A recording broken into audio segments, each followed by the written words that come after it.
All right, everyone, ready to trade in those winter coats for some sunshine? Always. Perfect, because today we're taking a deep dive into Phuket. Ah, Phuket. But we're going way beyond just the beaches. We're talking about a serious real estate boom, the luxury kind, Sounds right up our alley. definitely. And to guide us through this, we have a fascinating article titled Phuket's Luxury Real Estate Boom. Well, Banyan Group leads the charge. Banyan Group. Now, that's a name I've been hearing more and more. Exactly. They seem to be right at the heart of all this. Yeah. So let's jump right in just to set the scene. We're talking about $1 billion investment here. Wow, that's not small change. Not at all. It paints a pretty clear picture of how Phuket is evolving, moving beyond just a vacation spot to a real hub for high-end living. Yeah, and I think what's really interesting is this isn't just some isolated trend. This seems to be part of a much bigger global shift. Oh, absolutely. We're seeing it everywhere. People are reassessing their priorities, especially after the whole pandemic experience. More and more people are working remotely. They want more space. They want a better quality of life, Yeah. and they're willing to pay for it. Exactly. And Phuket really ticks all those boxes. You got the stunning natural beauty, the laid-back lifestyle, and the cost of living is actually surprisingly affordable compared to other luxury hotspots. Right, especially when you compare it to places like Hong Kong or Singapore. You're getting a lot more bang for your buck in Phuket.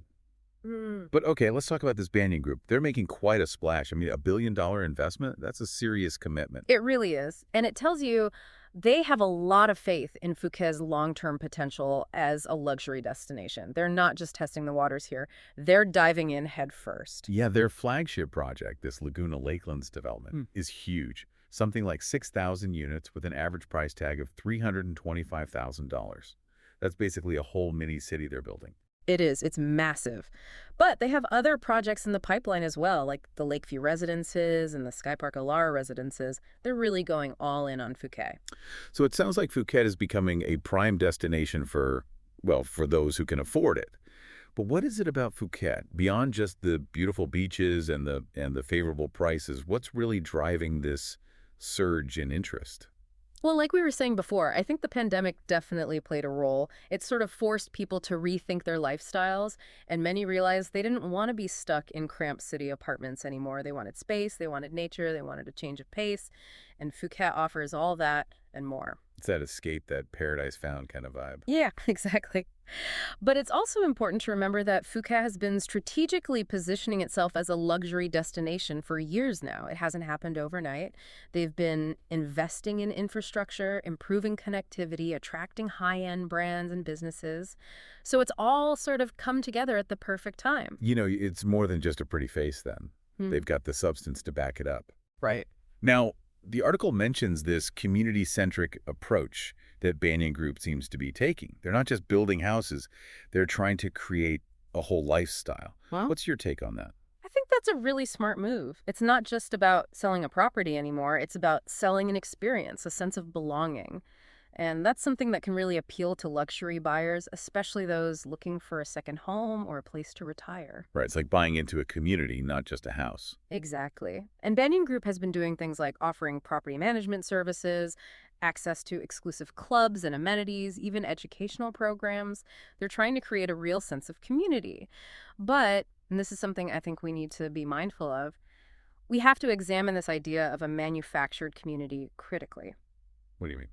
Well, while it sounds appealing, these kinds of initiatives can sometimes lead to more gated communities, more exclusivity, and potentially further marginalize local communities.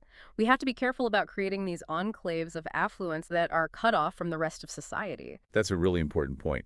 Luxury for some shouldn't come at the expense of others. Exactly. Now, Banyan Group might be the biggest player in this game, but they're definitely not the only one. The article mentions other developers are starting to take notice and invest in Phuket as well. Oh, yeah, absolutely. Phuket's attracting a lot of attention right now. And I think that's where things get really interesting. This influx of new players is going to create more competition. Competition's usually a good thing, right? Right. It often leads to innovation. Developers are going to have to find ways to stand out, to offer something unique. So we might see things like more experimental architecture, more sustainable building practices, more specialized amenities to target specific demographics. It'll be interesting to see how things evolve. Yeah, that competition could even lead to some price adjustments, making luxury a bit more accessible down the line. It's definitely possible. So as we wrap up our deep dive into Phuket's luxury real estate boom, I think the big question is, what does this all mean for the future of Phuket? Will it retain its charm, its unique character?